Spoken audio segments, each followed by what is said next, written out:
Cheers and salutations, all you hip, cool cats, you guys and gals. My name is Kit. This is Chicago Reacts, and all of you have been screaming from the rooftops, hey, there's still season 2 of Star Wars versus Warhammer 40K. And yes, we do read the messages. We just have other things in the roster too, but we are now back to a galaxy far, far away that has entered into a grim, dark future where there will be only nothing but forever war. That's right, Star Wars vs. Warhammer 40K, Episode 12, A Storm of Sabers, Season 2, by a fan was too much time. Now, look, I recently found out that they did a live stream premiere, I believe a week ago, and I gave them a thumbs up and just gave them an encouraging comment. Now, I immediately walked out because I didn't want to be spoiled, because everything here is brand new to me, starting especially with this episode as well, Episode 12. So, as where we all left off, the Republic is trying to make a strike back against the Imperium of Man, which is a foolish notion indeed, for the Imperium is superior in every which way, and I think I've already made it very clear whose side I am on. I'm with the Imperials, after all. I mean, come on. The Republic? Democracy? Working with Xenos?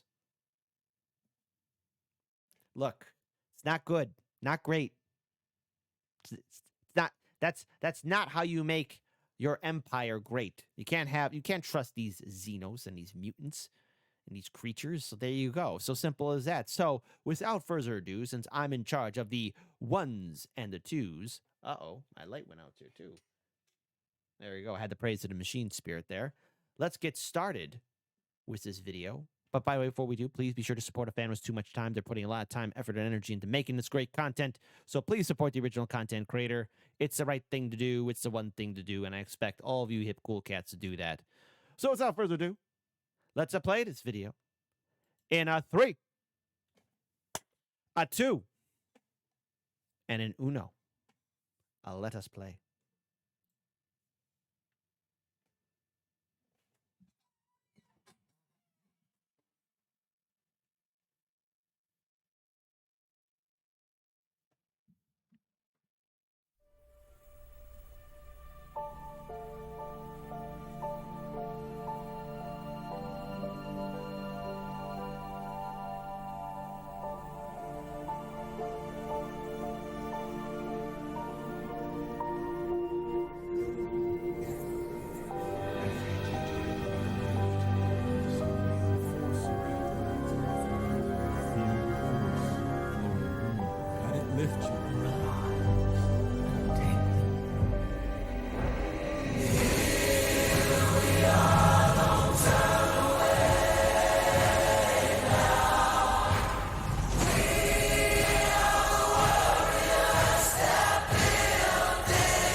just seeing all this great cinematography, especially from these. This is obviously before Disney bought Star Wars, and look, I just wanted to keep my commentary just short on this one, but oh, Star Wars fans, I'm so sorry what Disney did to you. Like, because seeing this kind of brings back some nostalgia. And obviously, if you've been watching Chicago Reacts from the very beginning, of course, the very beginning, you will remember that we did react to some of these awesome Star Wars video game trailers and other video game trailers as well. And there was just a sense of action and adventure and wonderment and always excited for the next Star Wars IP. Those days are gone. Those days are forever gone. And after, especially, I read an article where Gina Carano talks about her legal situation with Disney. The way she describes everything that she went through, it's quite clear that Disney, Lucasfilms, Kathleen Kennedy, they don't care about storytelling. They don't care about the fans. And the thing is, why make something and then you're going to say, well, it's not meant for you or you won't like it? I mean, the whole idea of art and entertainment is to bring in everybody. And hopefully it strikes with everybody in some way, form, or another. But I mean, whatever Disney is doing, it's clear that that the fans and previous Star Wars work do not have a place in their business model. Kathleen Kennedy will go down in history as the one person that destroyed an intellectual property. And I think they're okay with it. I think they're just fine. They don't care. They're upset that no one bought their shite. Oh well. Hey, but you get excited for another Star Wars movie. Rey Palpatine, not Skywalker, Palpatine.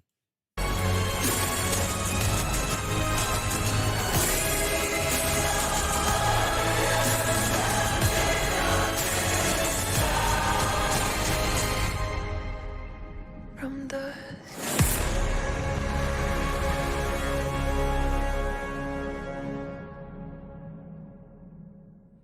Come on, Imperials, crush the Republic.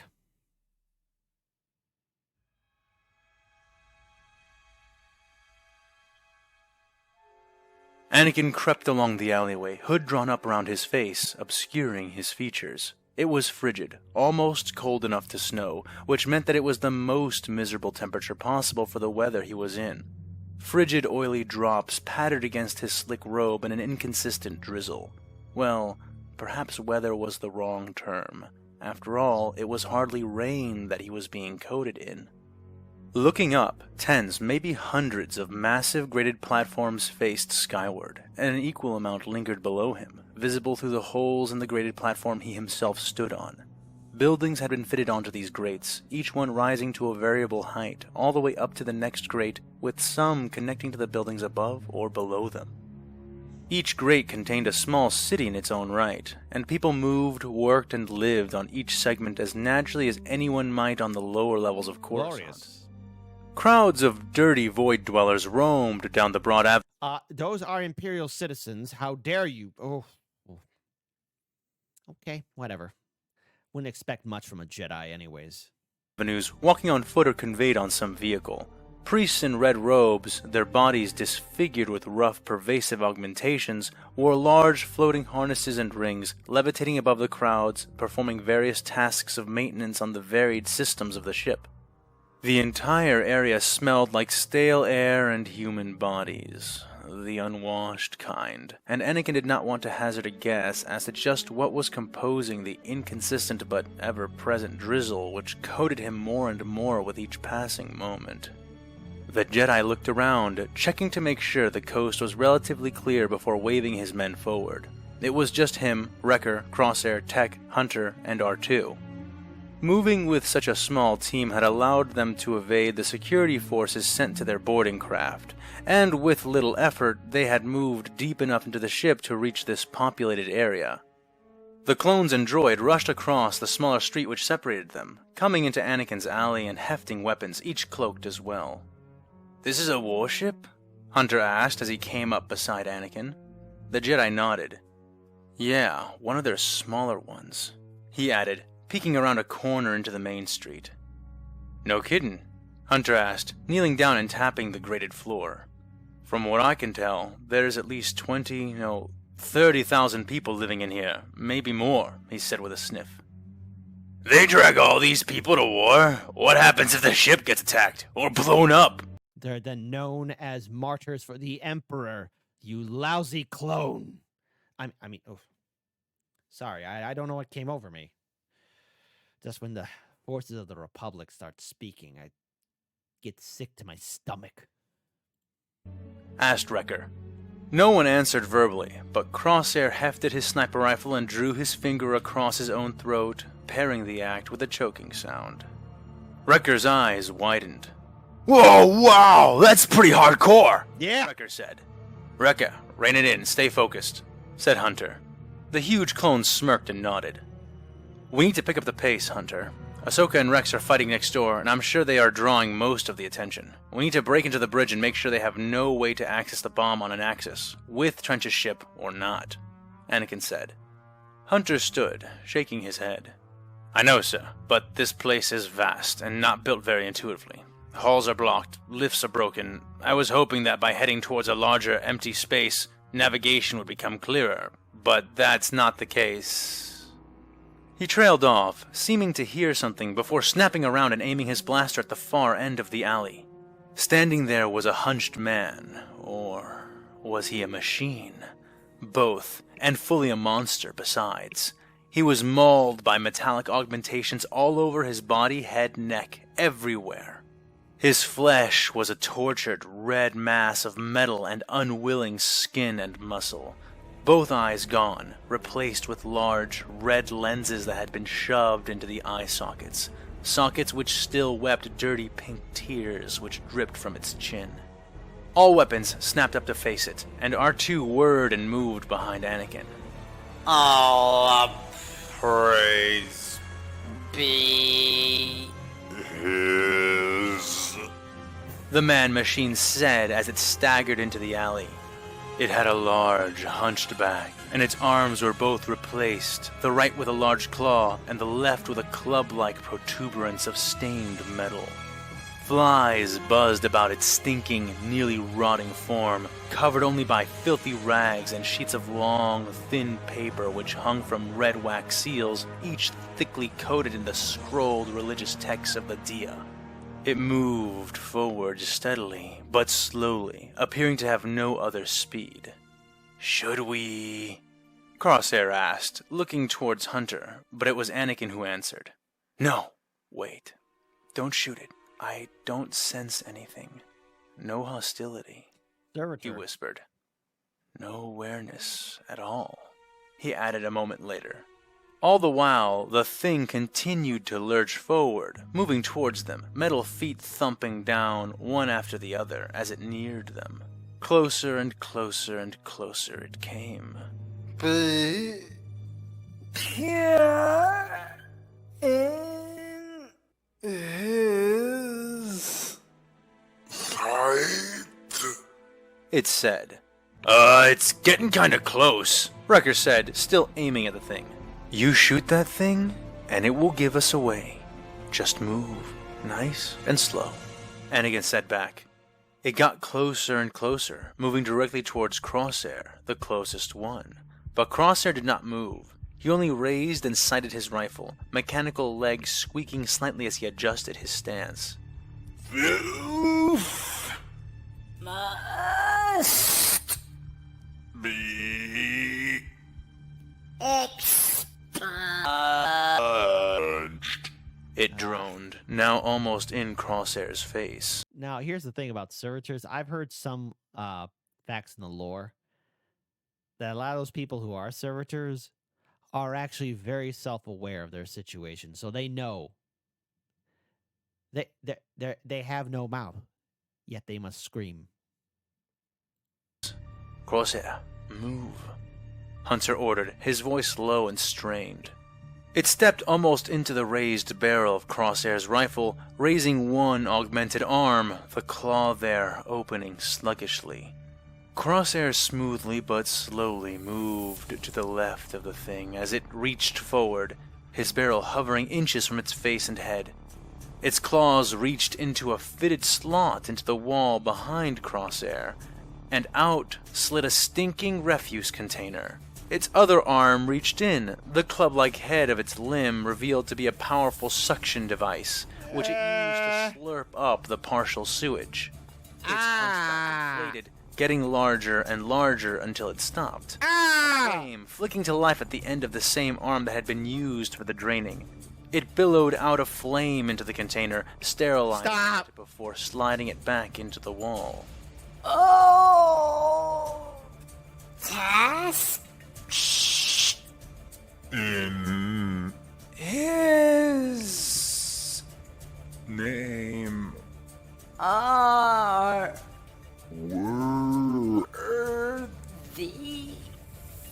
It moaned as it turned away from the wall and began to walk to the next alley and the next container. They all watched after it, even remaining silent and vigilant as it opened the wall canister in the next alley over from theirs. Its humpback is filled with crap. Okay, well, okay, so they just met the janitor. Hey, if it was too much time, you trying to do shock value? Trying to do that? Because now I can't get that image out of my head. Doing the same, its hump swelling and stinking even more grotesquely. Was that supposed to be a person? Tech asked. Anakin, paler now than he had been before, shook his head. That used to be a person. I have no idea what it is now, he said. R2-D2 beeped and whirred, and Anakin nodded. What'd he say? Asked Wrecker. A droid, said the Jedi. Huh? Asked the clone. R2 says that it, whatever it was, it's now a droid. Maybe less, Anakin clarified. This place is a horror show, Crosshair said, not sounding nearly as displeased as his words would imply. Then let's bring the curtains down, said Hunter. General, we can't rely on my spatial awareness alone if we're going to navigate up to the bridge in time to aid Captain Rex. We need a guide, willing or not. Anakin nodded, rubbing his chin before suddenly smiling. Okay, I've got an idea. Oh, boy.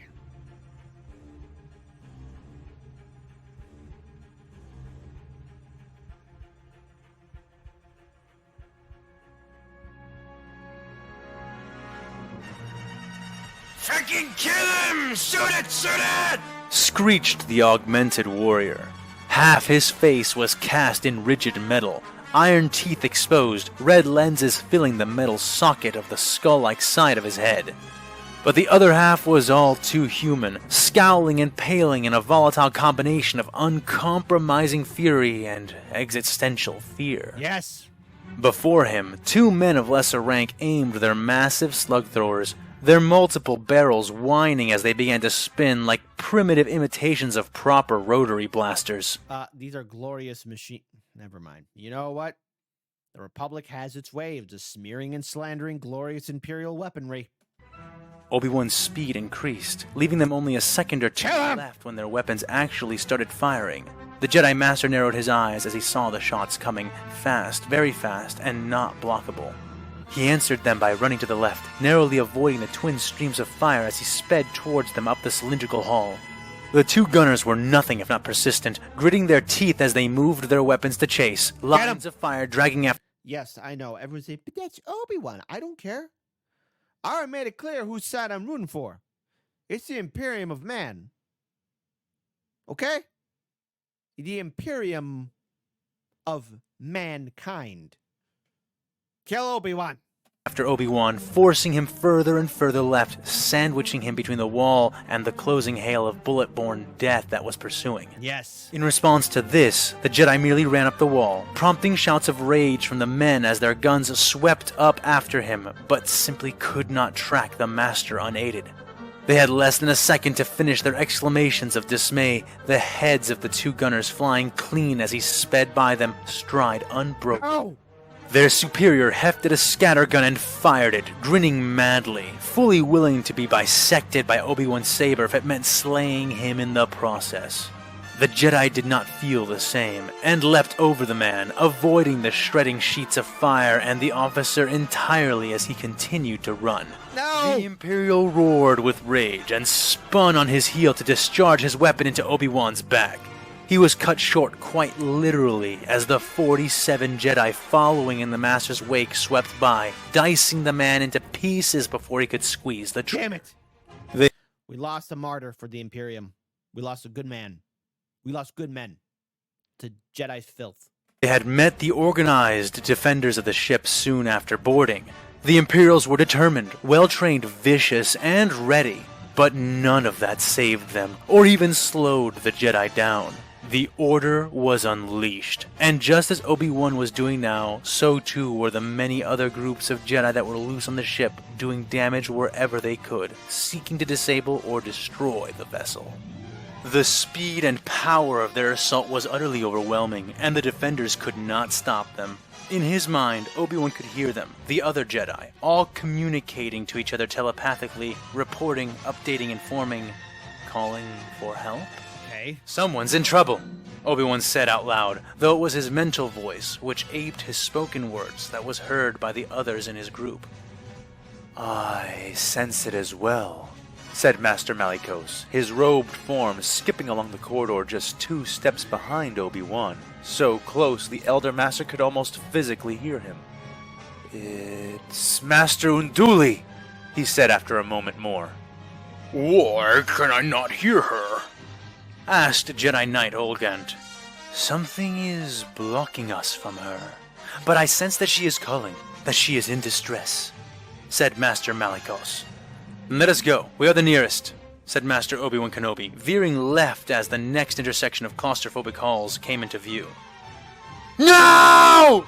Roared another one of the Imperial officers. Yes! They had been waiting for them, lined up this time, 4 men in front and 1 officer behind. The 4 men were holding large, glowing weapons, Yes. each one massive in their arms as they hefted, aimed, and fired. Plasma weapons. Glorious plasma weapons. Block that, Jedi. Globular bolts of plasma filled every space in the hallway, melting the corridor just by their passage. They moved blindingly fast, but the Jedi had begun acting even before the shots themselves had been fired. They halted, landing wherever they could, lightsabers hung, hands extended out. The Masters and their Knights focused, reaching out with their wills in a wave of force which collided with the superheated plasma. The powerful weaponized bolts smashed into the invisible wall, splattering before rolling backward on a wave of cooling but still superheated plasma, melting the still glowing corridor a second time as the men screamed. Some turning to run, forced to carry their heavy guns, the power packs on their backs which connected to the weapons, leaving them little choice. No! The officer screamed his fury, unloading his scattergun into the rolling wave twice before being destroyed by it. None of them survived the counterattack, and soon the Jedi were jumping from the edges of their charred bones, booted and sandaled feet only touching the smoking remains and molten metal of the hallway. Oh, I'm looking forward to this Jedi massacre on this ship. Kill them all! For less than milliseconds as they rushed through. And so it was that things continued, with ambushes and choke points being quickly overcome by the precognitive assault of the Jedi Order and its lethal divisions. Where bullets were used, the Jedi dodged and danced around them, the Masters leading the way. Where plasma was used, the Force was deployed, creating walls which could not be burnt or expended by superheated energy. Where lasfire was used, the Jedi would rip the plates and panels away from the ship around them, sending them forward in a lethal storm of spinning metal which would both shield the advancing knights and force their opponents into cover until the very instant they were upon them. Master Windu and his combat force had gone to a place called the Choir to neutralize their communications, and Obi-Wan and the others had lost direct contact with him, though they trusted Master Windu to handle himself in any situation. Luminara, however, seemed to be broadcasting distress, like a scream being issued from a mouth submerged by water. The closer they drew, the louder it became. Okay. All right, Jedi. You want to play this game? Let's play it. Finally, they found themselves near the top of the massive vessel. A long line of carnage stretched out behind them. They had not lost a single knight, not one, on their way here. They had all been warned that holding back against this foe would mean certain failure, and a surprisingly large amount of the Order had taken this to heart. The horrors occurring on Axum had also been shared, and they had become a potent source of dispassionate rage within the Knights and Masters of the Jedi. A rage they now vented in faux serenity, faces placid as they slaughtered their way through the armsmen of the ship. Even now they found themselves in some sort of bizarre collection of orreries, a confusing hive of domes of various sizes connected by a maze of corridors. She was within one of these chambers, but it was unclear which. But the sound of her distress had become truly alarming. They entered another orrery, the dome above them made of transparent material, and framed in stained glass which depicted different equations and constellations across the breadth of the ceiling. The stars and a portion of Axum's sphere shone in from there, illuminating the hundreds of soldiers present before them. Okay. Soldiers the Jedi had already sensed long before entering the room. The knights activated their sabers and got to work, moving like wraiths, each swing lopping away limbs and heads, the cries of the wounded only lasting so long before silence. So many glorious and heroic and honorable Imperial soldiers are dying at the hands of these Jedi filths. But again, the narrator, fan was too much time. All serious, man, you are really good at storytelling. You keep me on the edge of the seat right here, but I won't lie, my blood pressure is slowly rising because of what's happening to our glorious Imperials. Returned to the starlit room. This was overkill, said Master Drelig, deactivating his lightsaber as he spoke, his voice filled with bitter sentiments. Deploying the full might of the Order like this is cruel. Now I know why Palpatine wanted to kill all you Jedi bastards. He said, voicing the words as he would a hard fact to a stubborn student. Obi-Wan looked at Sin Drelig, and then they both looked towards Jedi Knight Siri Junda, who was hacking at the twitching body of an officer. And irresponsible, he added, his bitterness edging into resentment as he clipped his saber to his belt and strode towards the knight, gently but insistently pulling her away from the corpse and bringing her gradually back to center. Obi-Wan agreed with the sentiment, though he was not sure he could agree with the idea that this should not have been done. This was only going so smoothly because they were not facing the same forces they had faced during the invasion of Axum, when they had faced armies of the Adeptus Astartes, of Space Marines.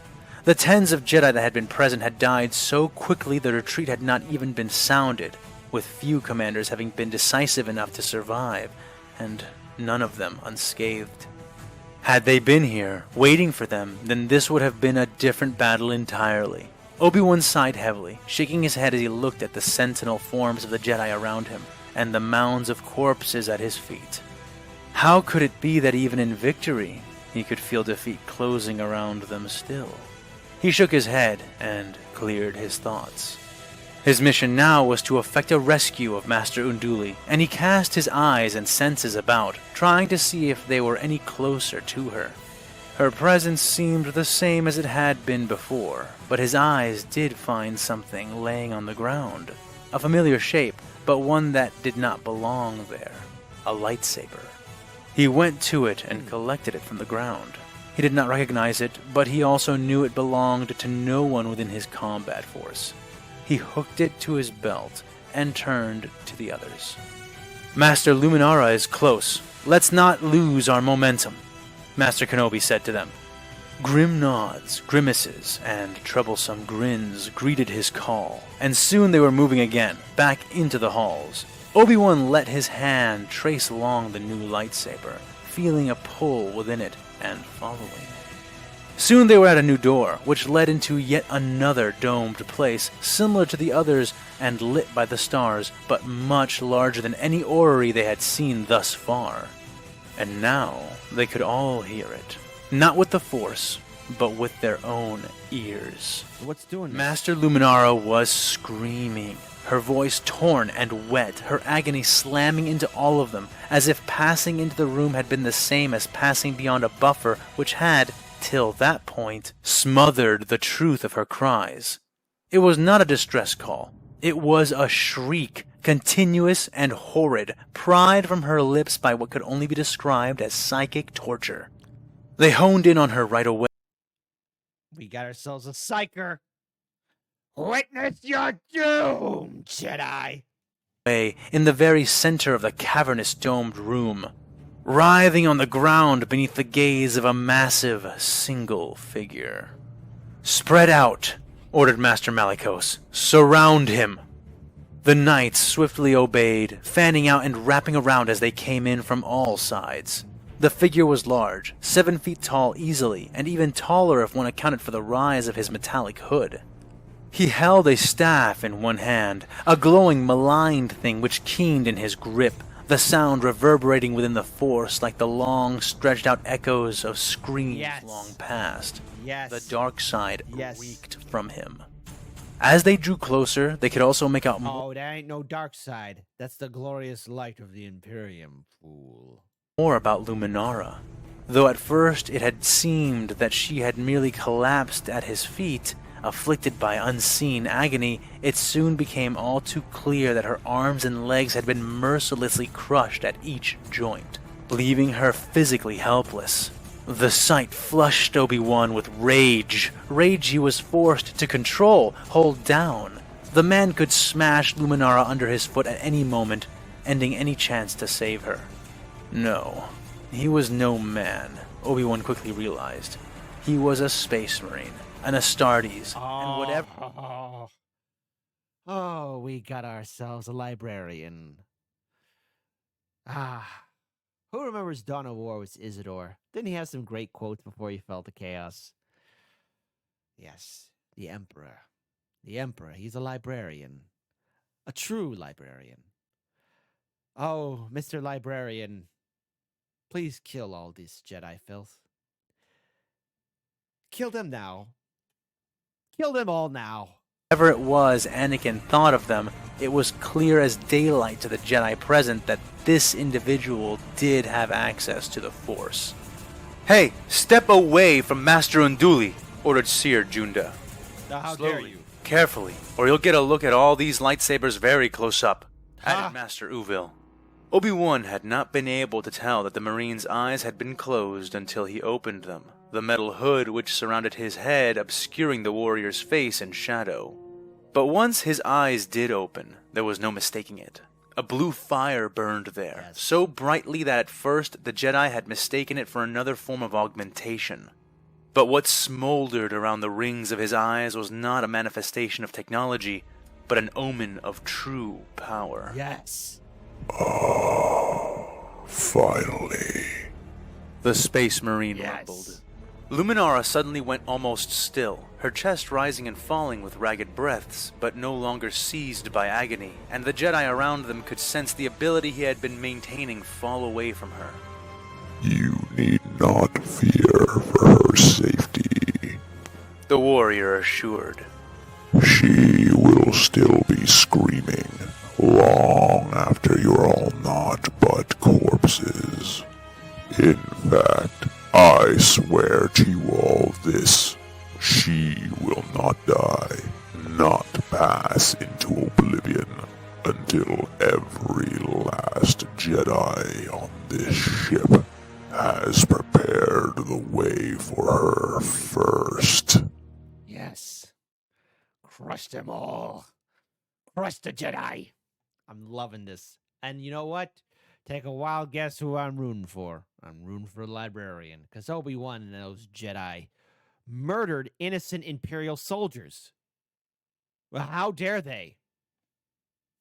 Before anyone types in the comments, but the Imperials are doing this. I'm going to pull out my inner Logan Roy and be like, I don't give an F. I don't give an F. Brave words for a man who is surrounded and outnumbered. Oh, Crusher. Master Luminara is a prized warrior of our order, but defeating her does not mean you can defeat us all," said Master Malicos. "Surrender, and you shall be treated fairly. Fight, and you will be captured, and I cannot promise that you will be whole when we do it." He added, activating his second lightsaber, Crush a him. humming green blade to pair with his main-handed blue blade. The Marine said nothing for a time, and the silence seemed loud in the interim, heavy on the ear, even past the humming of so many drawn sabers. It was, Obi-Wan thought, as though the Marine was the silence, and even in this, his desire to drown them out was almost deafening, a bloodlust which ran off the Astartes like water running from a spring. And like water, it was filling the room up, subsuming the knights in an aura of menace that made the glow of their sabers seem dirtied and dull. Do you really? Asked the Marine out loud, clearly to no one in particular. Think that I found your master alone? Obi-Wan felt a cold, creeping dread slither into his guts and spine, feeling the extra saber at his waist grow unexpectedly heavy. He knew it was not Luminara's lightsaber either. It had belonged to one of the knights that had been in her combat force, knights which were not present, or so he had thought. As if in cruel response to the master's thoughts, the blue-clad warrior began to glow. Power billowed into the room through his form, like a closed door into a tranquil home being suddenly thrown open by hurricane winds. Crush him. An aura of liquid gold suffused the air around him, a halo of burning rock. Now, what's fascinating about librarians, especially for the fact that in the Imperium, a lot of psychers are viewed with distrust, or either that, people keep away from them. And even in the Space Marines, librarians do have some push and pull, but for the most part, remember, there's a time, especially when the Emperor still walked amongst us, especially after Council of Nicaea, that there was a ban on psychers, but they are a useful tool. And I, for one, am grateful to always use my psychers, especially from Dawn of War, Winter Assault, and of course Dawn of War, Dark Crusade, and to an extent Soulstorm, because those psychers give righteous might to the Imperial forces and crush the foul Xenos, the mutants, the aliens, the heretics. Writhing energy crowning the warrior in false sunlight, like a saint of some solar religion, or perhaps its god. Indeed, the warrior seemed to swell in size as well, armor and all, becoming not only golden and shining, but even more enormous than before.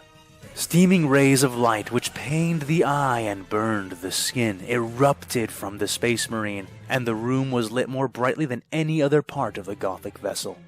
Jedi hesitated, flinched, and recoiled, but no attack came, the Marine simply standing where he was.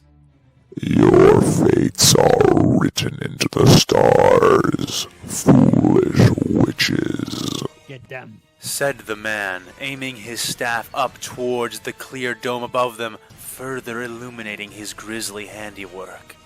Most did not see it at first, too distracted, too engaged with the warrior before them, but Obi-Wan saw right away.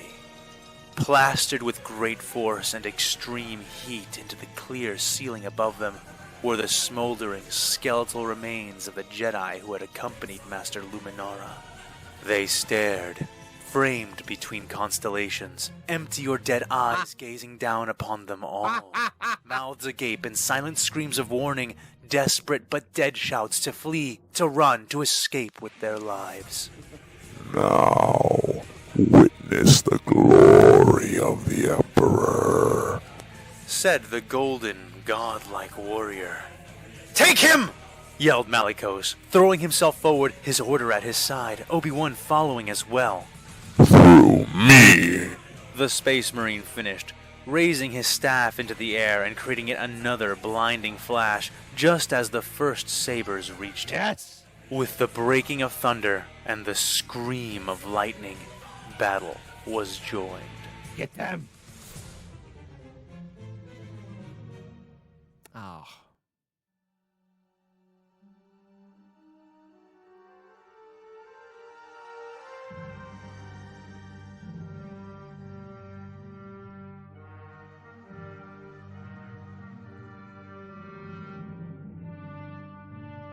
"They are coming," said Jedi Master Koda. He pulled the electro-binoculars away from his eyes and handed them back to Master Voss. Another The Jedi took Jedi. the device and aimed them down the massive main road which cut between the main spires of Azure City.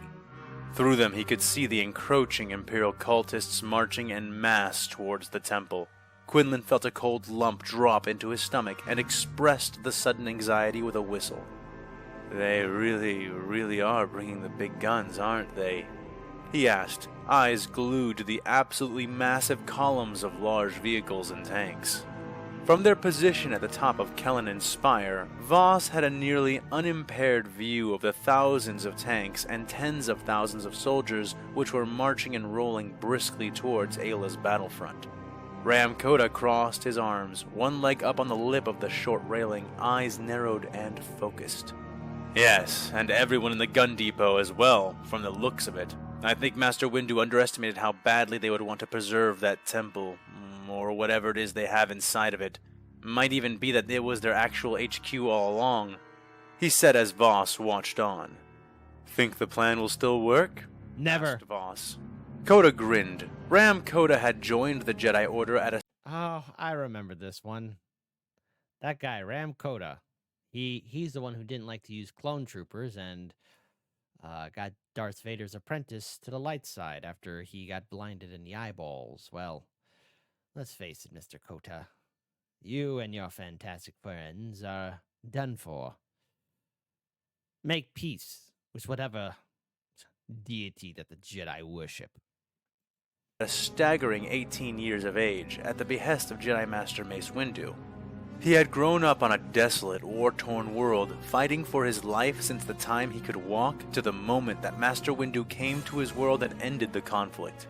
He refused to command clones. He never ordered frontal charges in all but the most closed situations, and he, more than even Quinlan Voss himself, was an absolute master of conventional urban warfare. There was no other Jedi within the Order more prepared for this kind of war, at least in the mind of Quinlan Voss. "Nothing has changed. Is the evacuation complete?" asked Master Koda. Voss closed his eyes and soon had answers to relay. "Almost. Second sweep is nearly done," he said. Koda nodded. "And the broadcast? Is everything ready for it?" he asked. Voss smiled. "Everything is ready to go, soon as you give the word." Koda nodded again, sharper this time, the movement a signal of determination. "Then it will work. They could march their own damned emperor down this road, and the plan will still work." Voss gave Koda a hard pat on the back. What neither of them were mentioning, but what they were all fully aware of, was just how many of Axum's own population would die from this. It was unavoidable, and the collateral damage was bound to be enormous, no matter how they conducted this battle. In many ways, Palpatine should be thanking the Imperials for dealing with the Jedi. So many Jedi are there that he might as well not even do Order 66. And yet still, both masters silently wondered if they were on the verge of stepping over a vital line, and if there would be any returning from that if they did. "It will be worth it," Koda said, more to himself than to his contemporary. "I'll deliver Axum back into the hands of the Republic, the whole world, with just this," he added, looking down into his hand at the hollow disc clutched there, and the tremendous responsibility using it would place on him, on all of them. Lousy Jedi.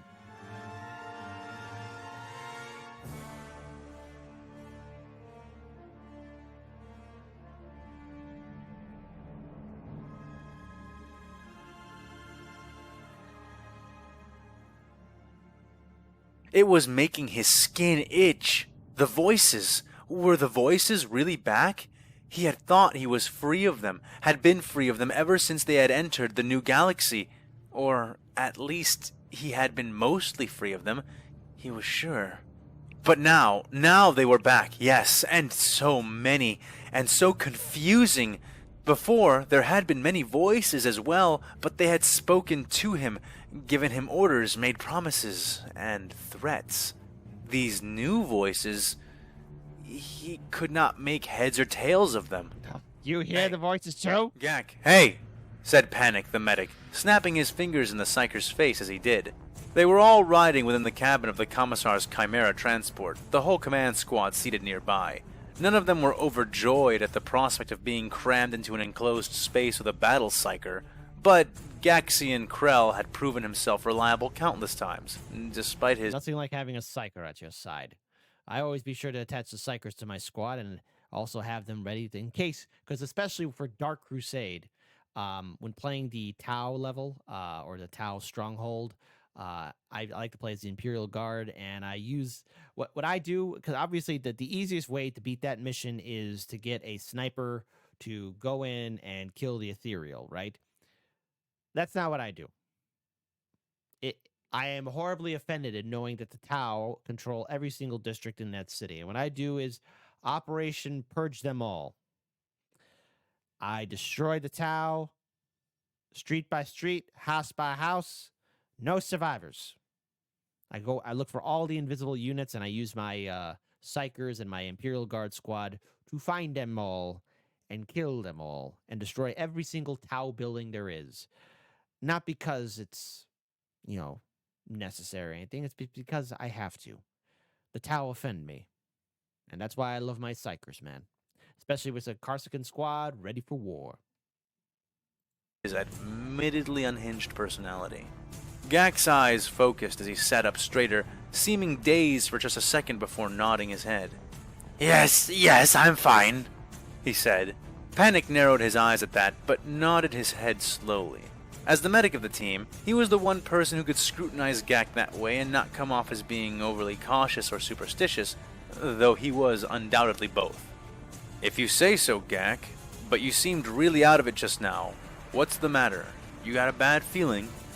Asked Panic. Gak paused and then nodded his head. It's the damn voices, the psyker admitted. But I thought you said they were gone ever since, started the medic, whispering. I know what I said, Gak blurted, just a bit too loud, drawing some cagey stares from the standard bearer and the ordnance commander who sat nearby. I know what I said, he repeated more calmly now. But they're back, Panic. They're back and weird. Panic paled a little at that, and Gak felt suddenly guilty, burdening the normal with his psychic baggage, but the medic did not back down. Weird how? Like, skin your friends and dress in them weird? He asked. Gak shook his head. No, nothing normal like that.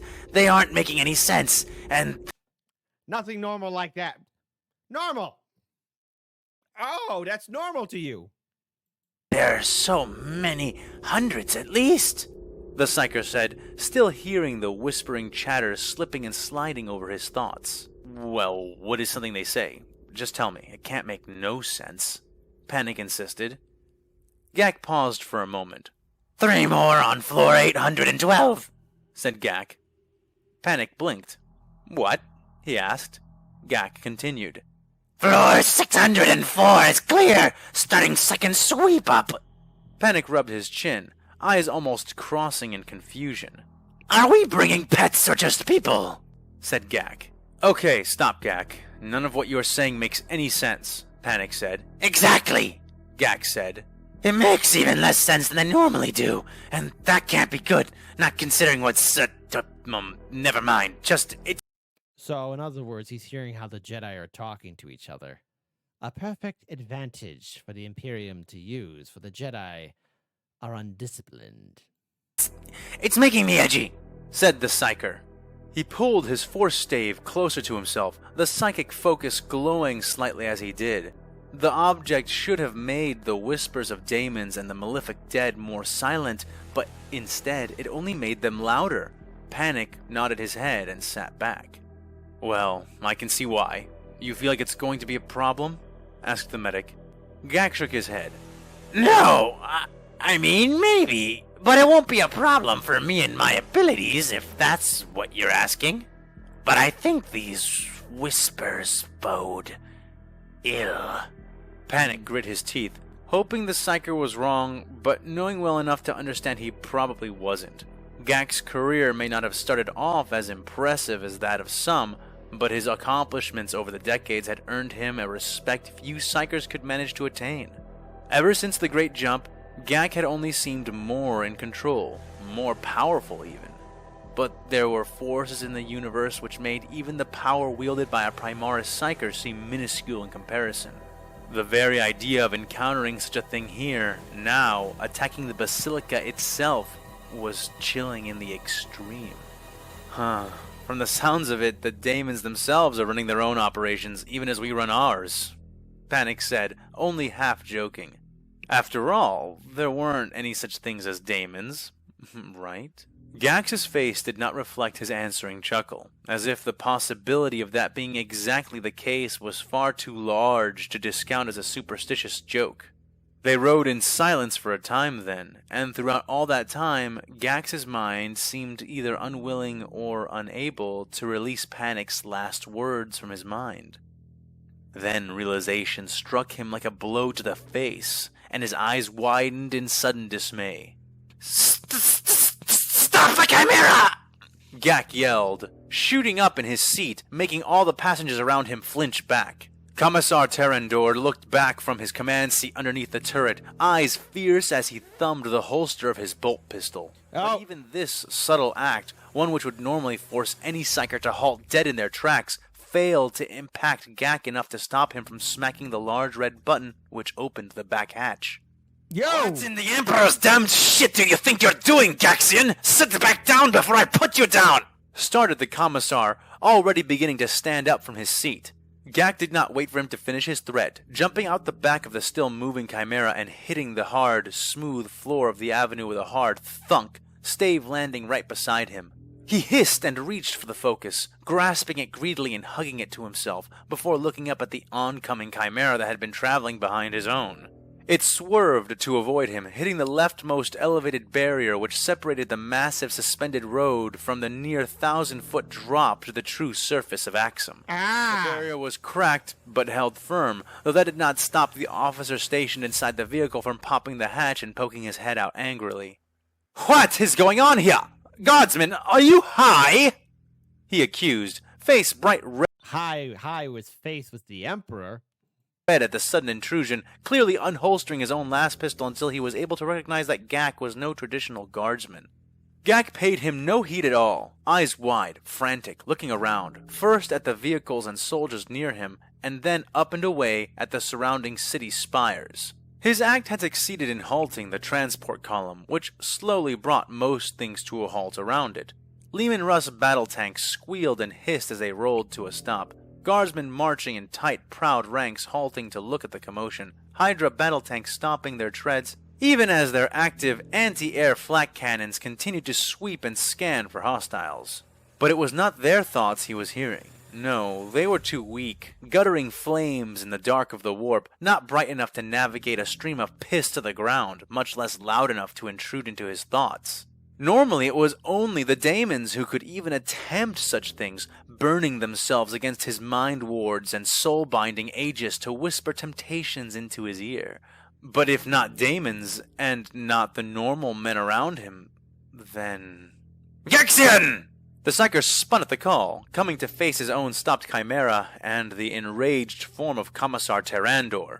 Bolt pistol in hand, though not raised, the man was storming towards the Psyker, his eyes promising a throttling at least, his weapon suggesting worse was not out of the question. Terrandor! Gak said, as if only seein him now for the first time that day. He came towards the man, arms outstretched, almost as if to embrace him. There, right here, right in the block! The Psyker started to say, before Terrandor whipped him across the face with the butt of his pistol. Gak took the blow hard, blood spilling from his mouth and nose, leaning as if to fall, and then hanging unnaturally in the air, before resuming his former posture, blood still trickling down his face and lips. But his expression that of a man who noticed no pain save that of his panic. That, more than anything else, got the Commissar taking him seriously. What are you talking about, Krell? Who is here? The Commissar demanded, looking around quickly before redirecting his eyes back to the Psyker. They! The enemy! Gak said, eyes wide and wild. The toy soldiers? Terrandor pressed, but Gak shook his head. No, nothing so mundane. It's their masters, my lord. The masters of the Republic have... See, what the Jedi didn't have was a Psyker VPN. That's why you should have. We're not sponsored by any VPN, but if we were, boy oh boy, would this be a nice little commercial break for a VPN? That's right. Do you want a psyker getting into your brain? Well, I'm pretty sure you want some scumbag douchebag getting your IP address or internet or the search history, because there's bad people out there. So, hey, if there's a VPN out there, you want a Chicago Reacts for a commercial, boy, oh boy, was this an opportunity missed, huh? There you go. There you go. Now kill all the Jedi. Come! They are surrounding us even now! They are— Gak was cut off as the ground suddenly jumped and quaked a couple of inches, enough to shake several milling guardsmen to the ground. The planet around them seemed to start groaning under their very feet, the deep sound drowning everything else out. What is happening? Gak saw more than heard the commissar say. Though he knew his response would not be heard either, he gave it anyway as he began to draw upon his power, all of his power, and all of the power around him that was not his, for he knew that he would need all of it in mere seconds. They are attacking! They have ordered the planet itself against us, and the planet is listening! Jedi filth.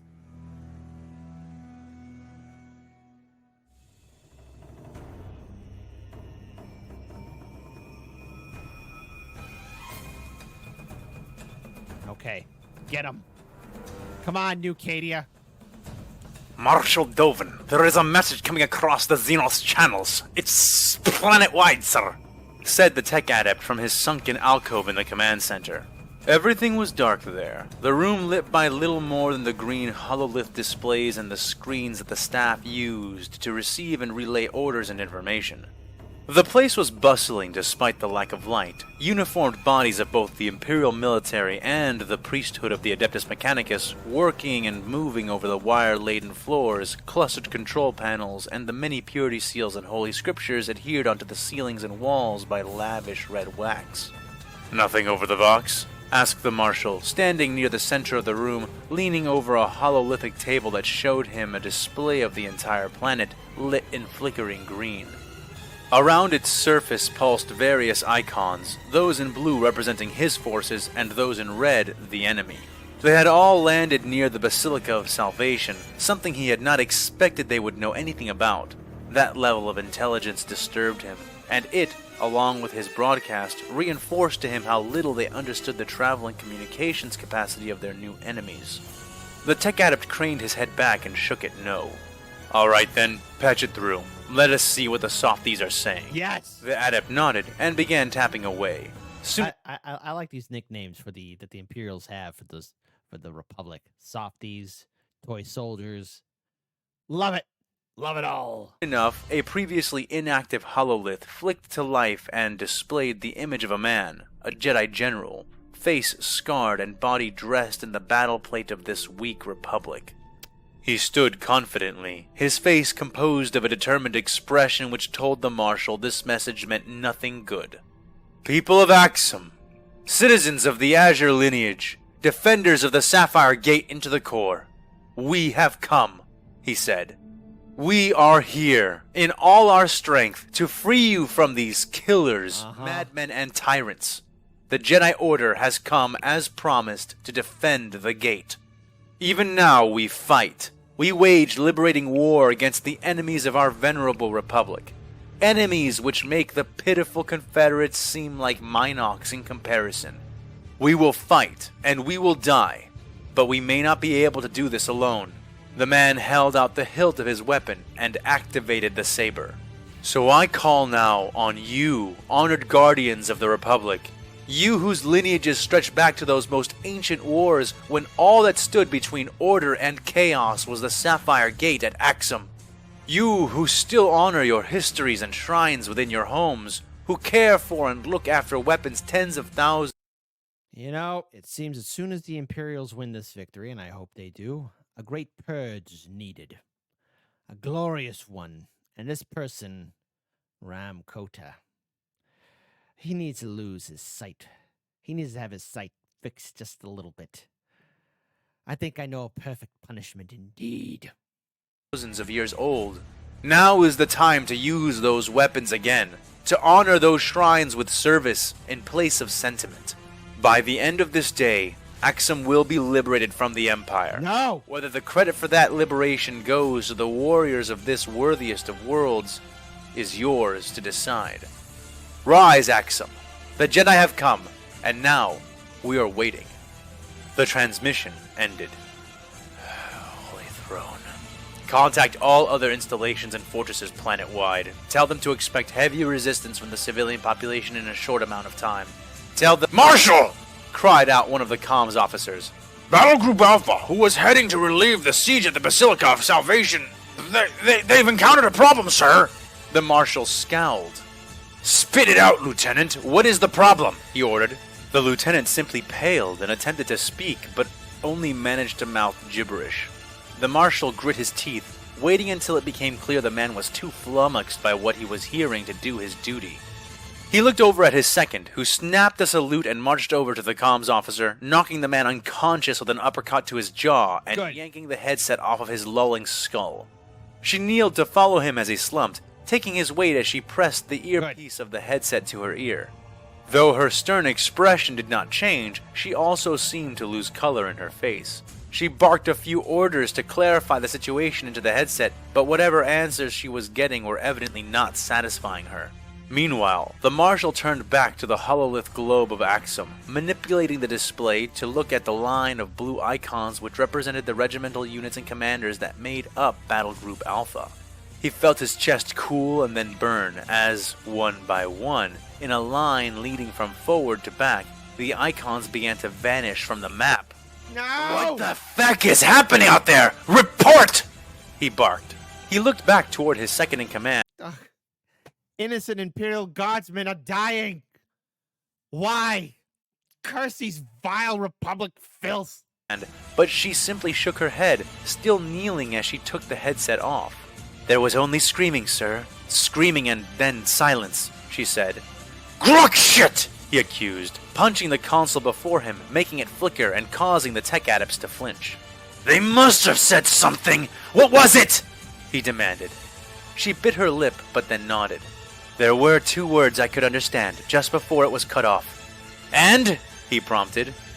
The spires, she said. The spires? He asked. She nodded, standing straight. The spires. Blow up the spires! Blow up the spires!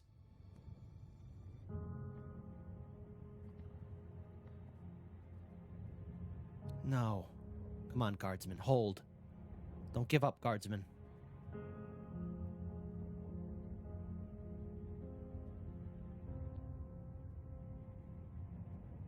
Come on, Guardsmen. Hold.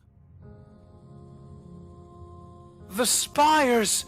The spires are falling! They're falling onto the battle group! Sanctus Command, do you read? Sanctus Command!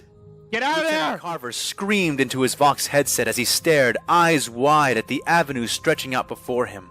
The front of their entire combat force was stretched out there. Taurox and Chimera troop carriers ferrying Ogren shock troops and vaunted Traxian special forces and breaching squads, each rolling ahead of a powerful battle tank and many support vehicles. This proud spearhead was backed by the divine treads of an Imperial Baneblade super heavy tank. That's right. The thing was a literal fortress, nearly undefeatable in battle. But this was no battle. Though all the spires were shaking, collapsing, they were collapsing from the front first, falling in a wave towards the back lines. The gleaming towers of metal and glass smashed into the elevated roadways, vehicles exploding under the sudden impacts, rumbling shudders sending scores of men to their knees as more and more of the surrounding architecture continued to buckle. The avenue they were using to traverse the planet-spanning city was shattering beneath their very feet. A hand grabbed the lieutenant from behind, shoving him back into the Chimera. After making sure the lieutenant was in a seat, Panic turned back to face his commissar and their companion Psyker. The 2 of them were running back, though only the commissar ran into the open door. Gak remained outside. Panic took his arm, but Gak pulled away, eyes shining. "Gak, what are you doing?" Panic yelled past the clamor. Gaxian, get your ass in here, you sorry bastard! The commissar roared right after. Save him. I can't! Said Gak. Save him. This is the reason the Emperor took the voices away! This is the reason I was here!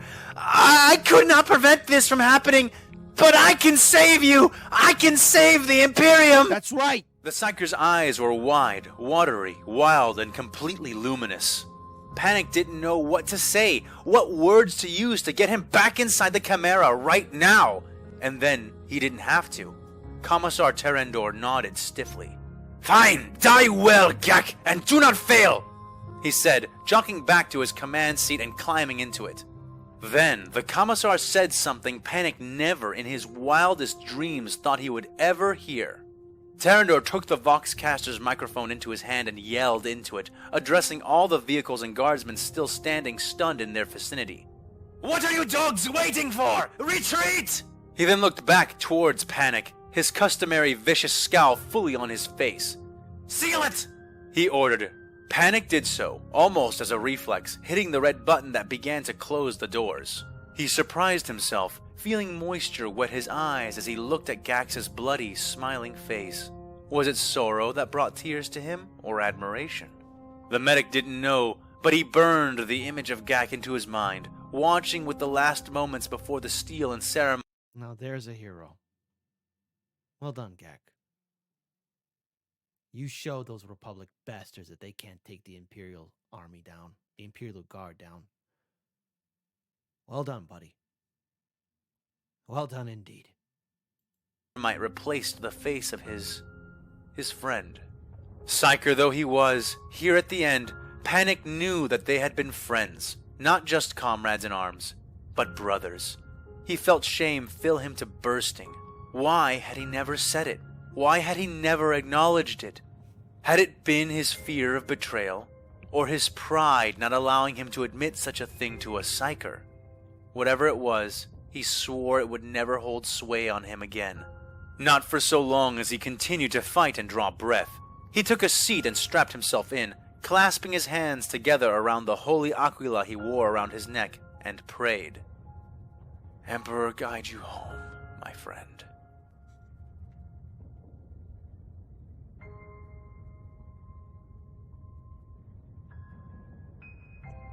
Now that is a loyal soldier to the Imperium.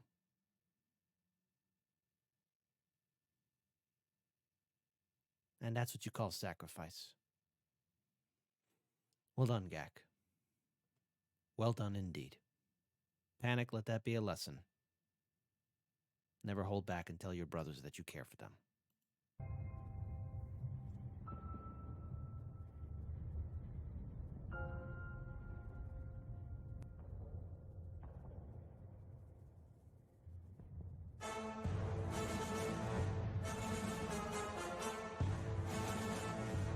Gak watched the Chimera as it pulled around, running down two fleeing guardsmen who had been too slow to scatter from its path as it drove full speed back towards the command bunker.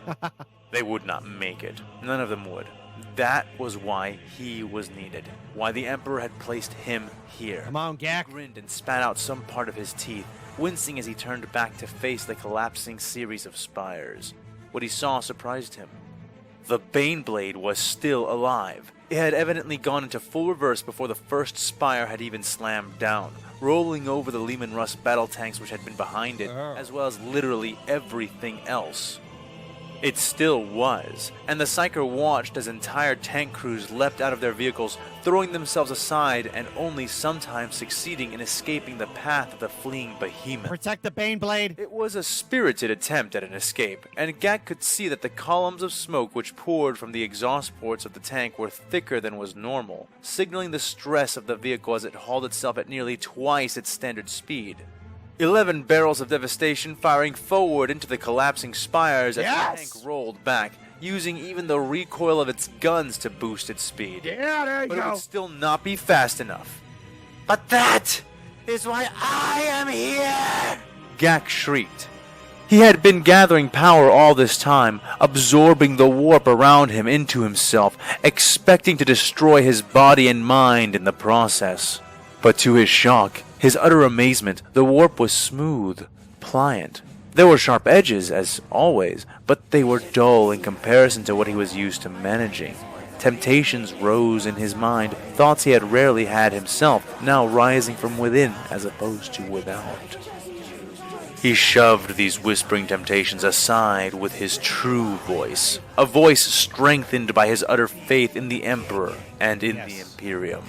Yes. If I am a god, then let me do this one thing, and then fall forever. There. He screamed into the air, power ripping out of him, blowing the purity seals and hexagrammic wards off of his armor, and then out of his very flesh in gouts, truly jets of blue psychic fire. He was drawing in too much. He knew that, but he meant the words he spoke, even as he continued to speak. For there can only be one true god, Yes. the Emperor, Yes. none other. Avenge him. I'm a master of this power. Then let me serve the master of masters with it. Yes. Arcs of warp energy coursed through him, bright enough that fleeing guardsmen gave him wide berth as they fled the collapse. His arms spread wide as he sucked in the very last amount he could, the very limit of his limit. Then he clasped his hands forward and began to pray. With each word, he took the power he had gathered and focused it, compressed it. He felt his eyes starting to smolder, felt the rest of his teeth cracking under the pressure, but he did not halt, the pain becoming part of his power. From the blasphemy of the fallen, our Emperor deliver us. From the beginning of demons, Yes. our Emperor deliver By the way, I'm hearing the pain theme from Naruto. us. From the curse of the mutant, our Emperor, deliver us. We beseech that thou wouldst bring the foe only death, that thou shouldst spare none, that thou shouldst pardon none. That's right. Beseech thee, destroy them. E morte perpetua, Domine, libera nos. At that final utterance, he extended his hands forward, and the power exploded out from. Hey, a fan was too much time. I love your music choices. It's great. It's incredible. It's huge. It's beautiful. I love it all. It's just that good. Just really that great. That's a terrible Trump impression, but there you go. It's huge. It's incredible. Clearly, your loyalty to the Emperor is humbling. It's great. It's huge. From him. The spire that would crush the Baneblade was already falling, had already begun to do so as its edge crunched into the topmost turret of the venerated super heavy tank. But it went no further. Moments later, the tank burst from the wall of the building, which was held aloft in the air, gripped by the terrible thrall of Gak's power alone. And not just that spire. All of the spires that had been falling beyond that point were held frozen, suspended in time and space like detailed features within a massive resin diorama. However, Gak was not truly godlike, his mind only moving so quickly when burdened with such force. And so he was grateful for the staggered pattern in which the towers seemed to be falling, giving him just enough time to catch and stop one set on either side of the road before moving on to catch the next pair. The power rolling out of the man was visible only through the distortions which filled the air, as if all he touched with it were swaddled in desiccating heat. Soldiers swarmed around and past him, tanks and other vehicles narrowly avoiding him, able to see him by virtue of the luminous power which wreathed him. Many died, some shoved off the sides of the road as the ranks choked the path of the avenue. Come on. Many more were trampled and or outright crushed by their comrades Orderly! escaping vehicles, many of which had no qualms about at least attempting to run through the throngs of guardsmen in their attempts to get out from under the enemy trap. Most vehicles managed to crash or cram themselves into each other and were abandoned or crushed as the Baneblade continued to melt itself, burning with an effort far beyond its design as it Guys, can you just be an orderly retreat? Orderly retreat. approached Gak. Closer and closer it came, making no move to veer around him, the massive weapons platform lacking the space to even try, with Gak standing so close to the center of the road. Gak took a quaking step to the left, but ceased his attempt at an evasion when the buildings began to shake, nearly resuming their fall. The approached Gak. Closer and closer it came, making no move to veer around him, the massive weapons platform lacking the space to even try, with Gak standing so close to the center of the road. Gak took a quaking step to the left, but ceased his attempt at an evasion when the buildings began to shake, nearly resuming their fall. The concentration, the focus required to keep all of this power bent to his design, it was all that he could manage without risking everything and everyone that was left. Besides, even if he were of the caliber of a space marine librarian, even then, he doubted he would have been able to do much better when it came to movement. Oh no. The power thrumming within and without him was destroying him, ripping his very DNA apart and powderizing his flesh and bone. He knew not whether he was even still intact enough to actually stand, or if he, like the towers falling all around him, was held up only by the eldritch power of his mind. Witness my life, oh Emperor! He said, spraying sand-like shards of teeth from his lips with each utterance. The Baneblade was almost upon him now, and he hoped that it would be enough, that it would succeed in escaping with the time he had bought after he was not but paced beneath it. As it approached, it shook the ground so hard it racked Gak's body with agony, nearly throwing him to the floor. Judge me worthy! He cried out as the shadow of the tank enveloped him, closing his eyes tightly. But then another force took hold, a potent, though not nearly as potent, power grasped the back of Gak's tattered tunic and tossed him skyward several feet. And then again, and again. It took Gaxian several moments to realize that the source of the force lifting him was bone and muscle, and not anything so esoteric as his own strength. He squinted open his sunken, blood-filled eyes, barely able to make out the form of a blocky, exaggerated face looking down at him. The man he saw was sporting an enormous chin, a buzz cut, and two wide black eyes filled with concern. A red bandana tied around his forehead, bearing the golden sign of the Aquila, told Gak he was looking at the face of a friend, and his mind, so near death, floundered to even begin to answer how he was still alive, or who this even was. Sly Marble! The broken psyker muttered, naming the greatest legend of the guard, surely the man who had saved his life. Really? Temporarily. Sly? Said the man above him, his voice. It's an Ogren!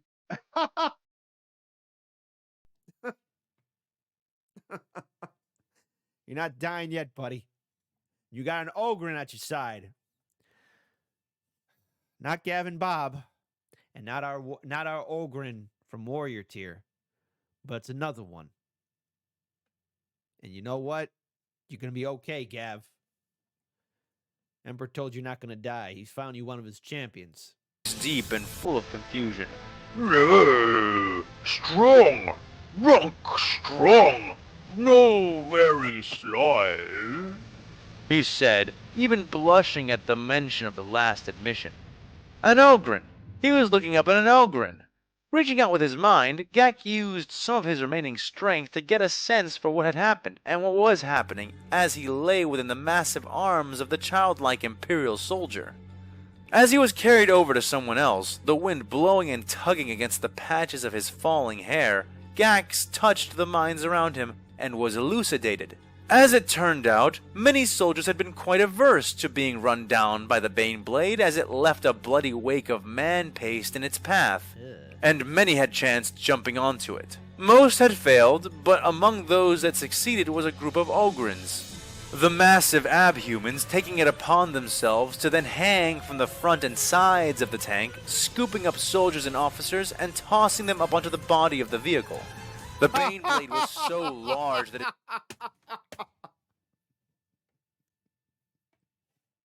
I'm laughing and a little bit crying too, because it must have been very frightening. All those guardsmen, yes, some got ran over, but the Ogrins were like, nah, we gotta save the little ones, right?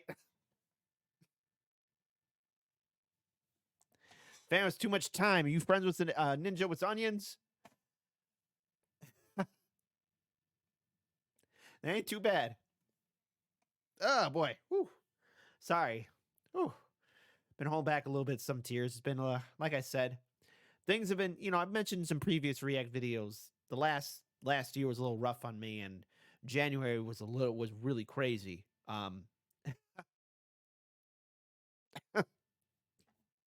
Good job, Ogrins.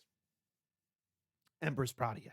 It took 2 Ogrins tossing from one to the next to get someone safely out from in front of the tank. And the Ogrins, not naturally being given over to coordination, had not kept the best track record of catching their passes, sending more than a few soldiers screaming back into the treads or careening off the side of the tank. Okay. They had managed to get plenty of practice on their way to him, however, and that had proven sufficient to save him, it seemed. Good. Of course, Ogrins couldn't tie a knot, or untie one for that matter, so the idea to scale the tank and help others to do so as well was obviously not their own. Brunk lowered Gak to the rumbling surface of the speeding tank, and the mastermind behind the maneuver was revealed. Kakasalyros. The Psyker managed to breathe. "Silence, Psyker," she said, kneeling beside him, though more to keep her balance than to offer any comfort. Still, despite her words, her tone was not unkind. Runk kept him cradled in his arms, trying his genuine best to keep the rattling and shaking to a minimum. Gak could see past Runk's head, the towers falling again, but only just starting to fall, still crumbling. "You have done your service, no, far above your service today, so save what strength you have," she ordered. Gak attempted a nod, but his neck cramped painfully and it did not respond in any case. He didn't bother explaining to the commissar that it would not matter, that he was falling to pieces even then. After all, defying a commissar is grounds for immediate execution. He thought to himself with an inner chuckle as his mind drifted away, his very being gradually dissolving.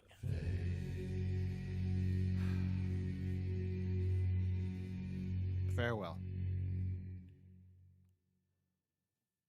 Good job, Brunk. Take good care of him, okay? Oh boy. Woo! All right, I wasn't expecting that. A fan was too much time.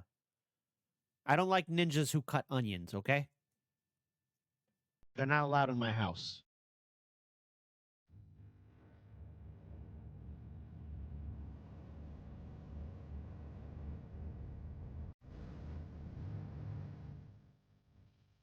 The spires evacuated, the integrity fields shut down, and the supports sliced by lightsabers. There was only one thing left to do.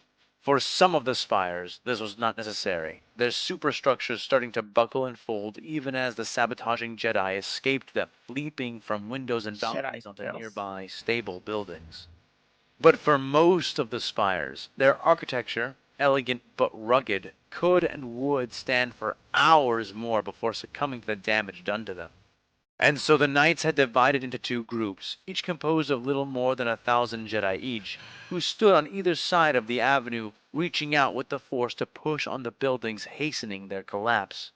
As one pair began to fall, the Jedi would move to the next, and push, repeating the process again and again. At first, everything seemed to be going according to plan. Altogether, the pushing was easy, and the effectiveness of their Oh boy, I can't wait till we start killing some Jedi. Forget. trap was obvious even before the first tower fell. The Imperials literally trampling and killing each other in their rabid attempts to escape inevitable death. And then came the disturbance. Quinlan Voss and the others had been very nearly staggered by it, and some of the younger Jedi actually lost their footing despite the lack of actual physical shaking to make them fall. A presence within the Force suddenly sprang into notice, and then swelled to such a magnitude that it left even Voss speechless, eclipsing all other emanations he had ever sensed within the Force. Such power, said Jedi Knight Khandra, visibly shivering and stepping That's back. right. Be afraid, Hold Jedi. fast, said Ram Koda, stepping forward as if to counteract her hesitation with his own determination. Still, even Ram had a hard time masking his awe, as all the falling towers, every single one, began to freeze in midair as Good. they fell. Nearly all were stunned, completely overwhelmed by the demonstration of power and mastery. What kind of desperation could lead to such skill? What manner of training or experience lent itself to this kind? Faith and devotion to the Emperor, Jedi. Something that your order can never do. There'll be a cold day in hell before I look at the Jedi and call them ally. Kind of exertion? Hey, snap out of it. The next one, and the next one. Whoever that is, they can't hold them all up, Voss ordered. He punched Koda's shoulder, and the master nodded. Right, keep going, he agreed. And so they did, both groups of Jedi resuming their pattern, pushing on each pair of buildings until they began to fall, and then moving on to the next, even as the power they were contending with matched them at each step. Should we push against it? Asked Jedi Knight Zubane and Konori. No, the weight of the towers will be enough. We will conserve our strength while this, whatever it is, spends itself holding the spires, said Master Koda. The other Jedi agreed. That whatever Force's name is Gak. He's a psyker. Leave him be. And when at last the final set of towers were made to fall, the Jedi stood in their thousands atop the adjoining spires, watching on as the rout continued. By now, all the towers were falling again, the power which held them up having finally failed, to the relief of all the Jedi assembled.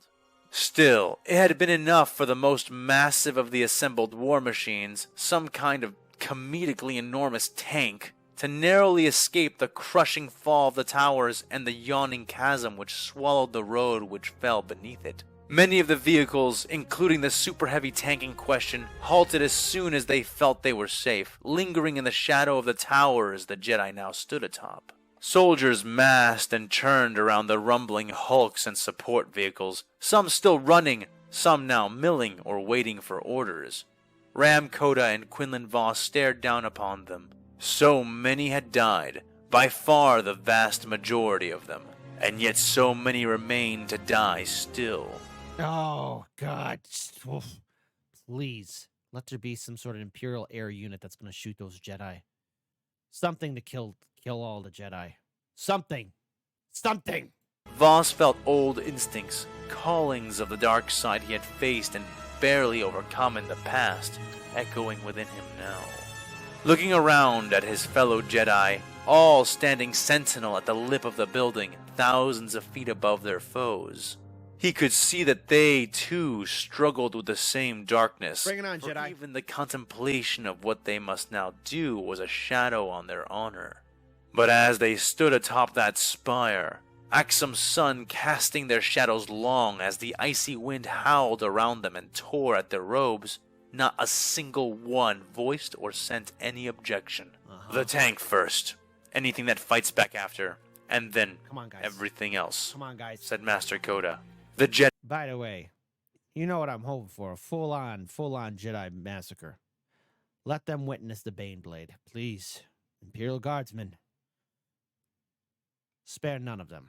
Jedi, all of the Jedi, nodded and activated their sabers. For freedom! For Axum and Anaxis! For the Republic! Yelled Voss. The Jedi roared in response, and as one they leapt from the spire, falling from the sky in a cascade of sabers, becoming a rain of searing, burning, and slicing death. Please let there be something to save the Guardsmen.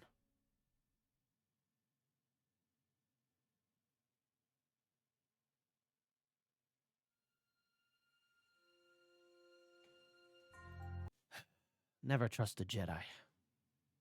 Only a fool would trust a Jedi and their lies. After all, look at what Luke Skywalker did in his quote-unquote leading a rebellion. The Death Star, destruction of both of them, and then what? The Republic, under Mon Mothma, disbands the entire Imperial Army and Navy. Disbands it all, and then does nothing. The Republic just becomes just stagnant. And yes, Disney Star Wars, that's what you proved. It proved that everything that happened in the original trilogy was bull. That Palpatine was right the whole time. And obviously with the sequel trilogy, which is nothing but garbage, it just shows that the Republic and those that are suckers and saps, by the way, suckers and saps and fools and jagoffs that fell for defending it are wasting their time.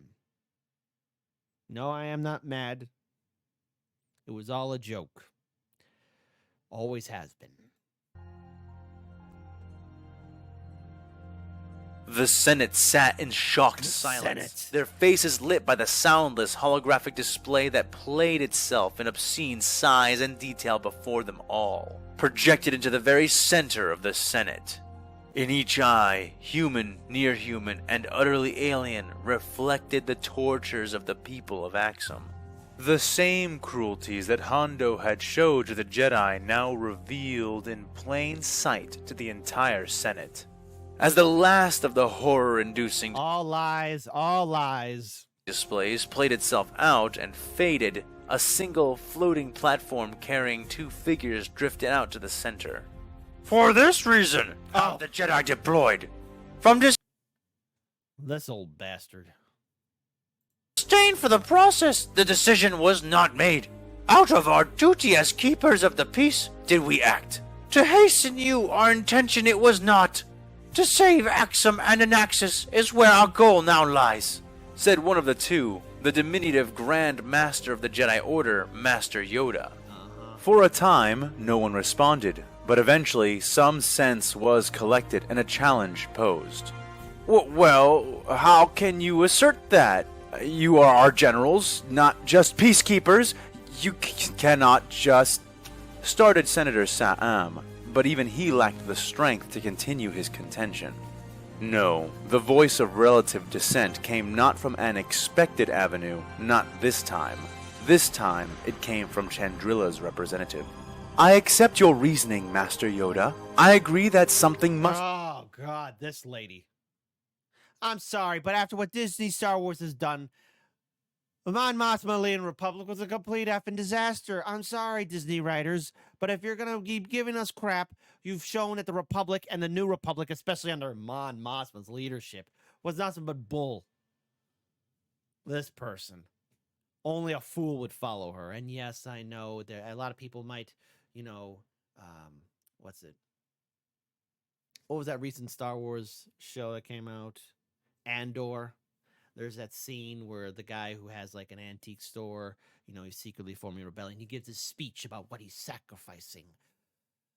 What's it like knowing that your sacrifice for the old republic was nothing more than giving back for the same stagnant new republic? There was nothing new about it. He sacrificed it all so that others could be free. Yes, good writing. But I'm laughing at him, for he's a clown in my book. Hey, if Disney Star Wars is canon, then all those suckers who went ahead and fought for the rebellion, what's it like knowing that the Imperials are still around? I mean, again, Mon Mothma, you did nothing. Be done, and that this deadlock aids none of us. However, I refuse to willingly cede yet more power to the Chancellorship. There must be another way, insisted Mon Mothma. And there is, said the second figure of the center platform. Padme stood, using her seat to aid her stability, clearly heavily pregnant. In normal times, someone should ask, hey, how'd you get pregnant? Who's the daddy? Revelation of her mysterious pregnancy would have been all anyone could talk about. Now, such a detail, when put to contrast against the larger situation, inspired only curiosity from the most vain, disconnected, or mindlessly ambitious. In spite, or perhaps because of this, she spoke with a more powerful conviction than she had in the previous meetings, many of which she had missed entirely. We are not bound by one way of doing things. We need a commander who can lead this war without obstruction, but one whose empowerment does not threaten the systems of our republic. Systems which are already strained as they are now, she said. What do you suggest, Senator Amidala? Asked the Supreme Chancellor, his own platform rising from below to hover near her own. I propose we vote on an amendment to the Security Act in order to reinstate the position of Supreme Commander. And with those words, the debates within the Senate were rejoined in full. Palpatine scowled. Because he'd have to deal with a Supreme Commander. Sort of like, that's right, everybody's favorite European commander, Supreme Allied Commander, and former President of the United States, General Dwight D. Eisenhower. Let's get busy! All right. The reason why I said that the way I said it is because that was from an episode from The Simpsons, classic Simpsons, where Sideshow Bob had a nuclear bomb. It's going to blow up the world unless people canceled all television. Krusty the Clown wouldn't handle it, so he went to like a ham radio station or somewhere on there, public access, the emergency channel, and that's where the hey, we're joined by former President General Dwight D. Eisenhower. Let's get okay, everyone. Never mind. I'm sorry. But then, slowly, allowed his expression to melt. Perhaps, just perhaps, the young Amidala had just found the perfect way to proceed forward. It would be a gamble, to be sure, but if he could leverage this into a compromise, then it would become possible to salvage his empire. With a nod, Palpatine signaled for Mas Amedda to silence the floor. My friends, I think we can all agree that the senator from Naboo raises an interesting idea for us to consider. As I have said from the start, I do not seek this position or these powers for myself, but for the good of the Republic. If it would be better served now with a shedding of some of that power, I am far from one who would refuse the act, said the Supreme Chancellor. Murmurs erupted at that. Both Senator Amidala and Supreme Chancellor Palpatine held vast and varied loyalties within the Senate. If the two of them chose to cooperate and collaborate on anything, it would be nearly impossible to stop them. Many all around the room realized with icy shock that they may very well be at the end of the weeks of deadlock which had crippled the Republic. Deadlock that, an hour ago, had seemed more entrenched and certain than ever before. However, said Palpatine, we must work out just one detail. How would such an individual be chosen? He asked. Padme smiled. She was a canny one, and knew the rhythms and flows of politics, charisma, and dealing better than most. The fact that her morality had remained so pristine was nearly a miracle unto itself, but it was also, in Palpatine's mind, a terminal weakness, for it made her predictable.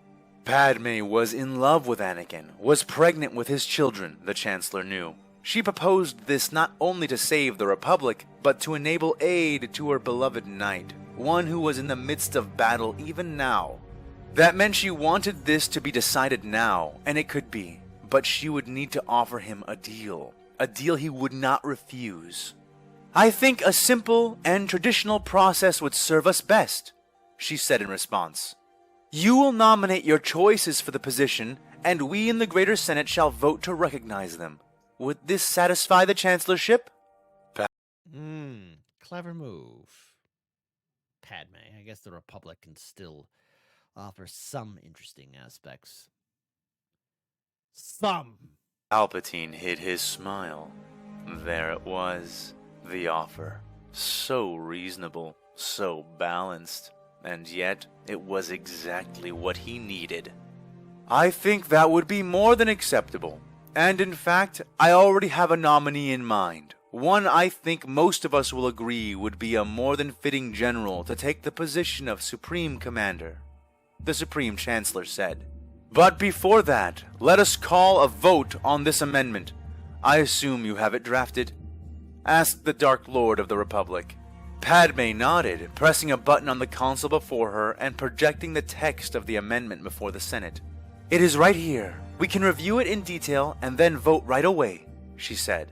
The Senate murmured, but Palpatine smiled and nodded. Yes, let us begin so that we may take the vote quickly. Rejoice, my fellows! This is the fruit of our labor, the virtue of our system, he said with raised hands, signaling to his supporters where his weight lay. Several cheered, many not among Palpatine's personal sycophants, and Palpatine had to control himself not to burst out into laughter. I love democracy.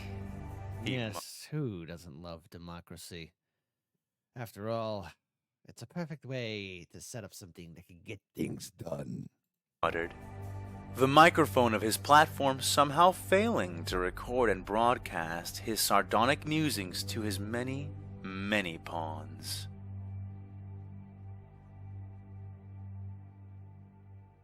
Beautiful. Beautiful indeed. Beautiful indeed. Beautiful indeed. First of all, a fan was too much time. You really hit a home run homer. You even got yours truly to shed a tear. To shed a tear. I mean, come on. What's wrong with you? How dare you, sir? How simply dare you? But no, seriously, a fan was too much time. Like I said, I did ask, like, hey, do you got any art pieces or, like, I know you did some commissioned drawings here and there for some other previous works, but an inquiring mind wants to know. So look, guys, a fan was too much time. You know what's getting me angry? You know what's getting me angry? That a fan was too much time does not have 100,000 subscribers. So, folks, look, a lot of time, effort, and energy is made into making these videos. A fan was too much time has already put on some kind words to us on our Chicago Reacts YouTube videos. Chicago Reacts community, come on. Dig deep, be nice. If you haven't subscribed to A Fan Was Too Much Time's YouTube channel, please do so. Give them a like, give it a thumbs up. Be sure to follow all on all the social media. Do the right thing. The original link to this video is in the description box below. Seriously. And we're going to be continuing on with the rest of season 2 very soon. So, folks, keep your heads on a swivel. Remember Gak. Remember Runk. Remember all the brave Imperial Guardsmen that died under that treasonous, despicable attack with the spires falling. I'm not going to lie, folks, but I just really want to see all those Jedi who flew in the air get slaughtered, every single one of them, as they should be, because they're Jedi. Until then, may the Imperium win. Death to the Republic, death to the Jedi, and long live the God Emperor of mankind.